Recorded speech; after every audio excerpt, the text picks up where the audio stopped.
बिस्मिल्लाहिर्रहमानिर्रहीम। आज का टॉपिक है control system of the body.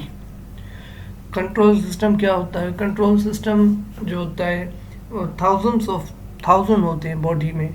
Control system इनके काम होते हैं कि ऑपरेट करते हैं विद इन ऑर्गन्स, क्या उनके फंक्शंस को या उसके पार्ट्स के फंक्शन को ऑपरेट कर सकें ऑर्गन के।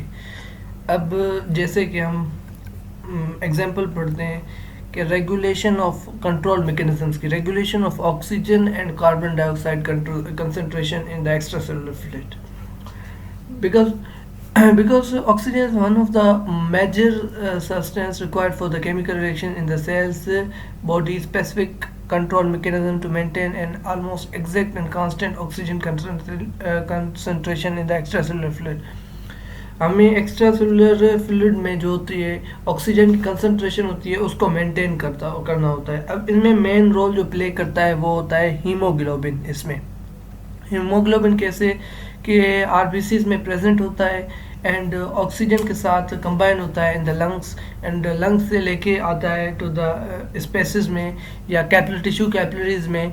तो अगर टिश्यूज़ में कम में ऑक्सीजन तो वो ब्रेक हो जाएगी हीमोग्लोबिन से ऑक्सीजन। अगर टिश्यूज़ में ऑक्सीजन पहले से मौजूद है तो वो उसके साथ ही अटैच रहेगी। अब इस फंक्शन को कहते हैं oxygen buffering function of the haemoglobin के फंक्शन को कहते हैं। अब आते हैं कार्बन डाइऑक्साइड को भी मेंटेन करना है, रेगुलेट करना है द एक्स्ट्रासेलुलर फ्लूइड में। ये कार्बन डाइऑक्साइड इसलिए क्योंकि जो मेटाबॉलिज्म होता है उसका जो मेजर एंड प्रोडक्ट होता है वो कार्बन डाइऑक्साइड होता है। अब ये टिश्यू फ्लूइड्स में एक्यूमुलेट होती रहती है।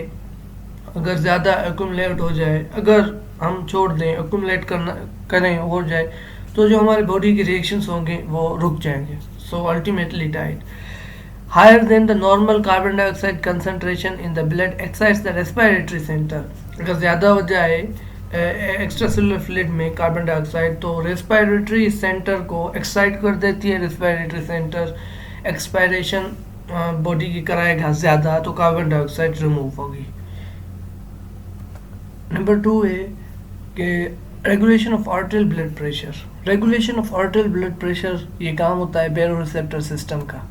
ओके एक्सीलेंट होता है इसमें, क्योंकि ऐसे होता है कि जब हार्ट रेट ज़्यादा हो जाए in the walls of the bifurcation region of the carotid arteries in the neck, also in the arch of aorta in the thorax are many receptors called बेरोरिसेप्टर्स।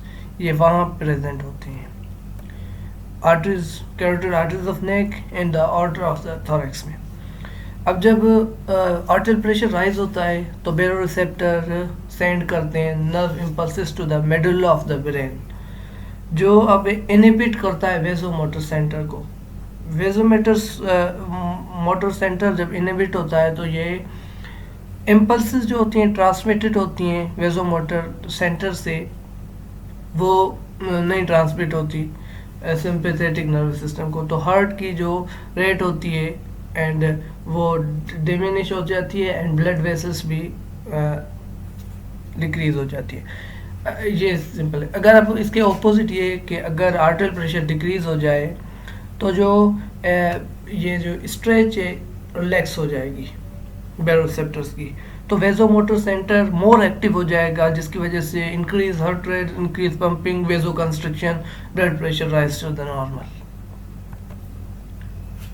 Now the normal ranges and the physical characteristic of important extracellular fluid constituent जो होती हैं extracellular fluid में, उनकी जो range है वो normal होनी चाहिए। अगर वो कम हो जाए, ज़्यादा हो जाए तो ये cause to the lethal to the life। अब जो है most important are the limits. For example increase in temperature अगर 11 degree Fahrenheit and 7 degree C above हो जाए normal can lead to vicious cycle, ये डेथ की करीब आ जाता है। अगर पीएच जो है नॉर्मल है 7.4, इसमें सिर्फ 0.5 ऊपर नीचे हो जाए तो ये पर्सन डेथ के करीब है।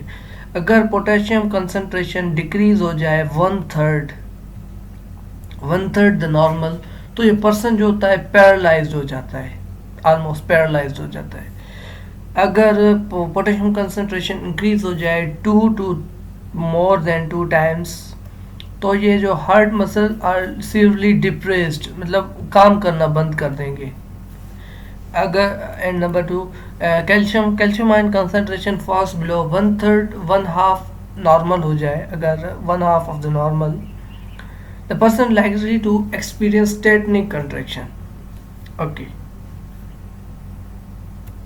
अब पढ़ते हैं कि कंट्रोल सिस्टम की टाइप्स। नेगेटिव फीडबैक में करेक्टरिस्टिक होती है, दूसरी होती है पॉजिटिव फीडबैक।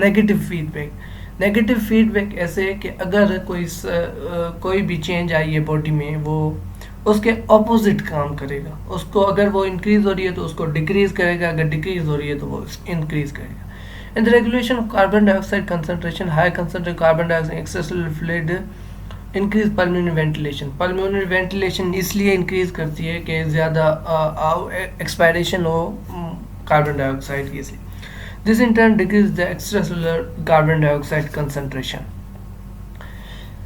अच्छा, इसको कहते हैं नेगेटिव। जैसे ये regulation of the carbon dioxide concentration में ये नेगेटिव फीडबैक काम आ रही है। आर्टियल प्रेशर रेगुलेशन में भी नेगेटिव फीडबैक काम आती है कि high pressure causes series of reaction. अगर हाई प्रेशर हो जाए तो ऐसे सीरीज ऑफ रिएक्शंस ऐसे होते हैं, वो इनमें मेंशन नहीं किए, आगे पढ़ेंगे कि वो जो लोअर प्रेशर करेंगे इनमें भी नेगेटिव फीडबैक आता है। आर्टियल प्रेशर रेगुलेशन में नेगेटिव फीडबैक। ओके,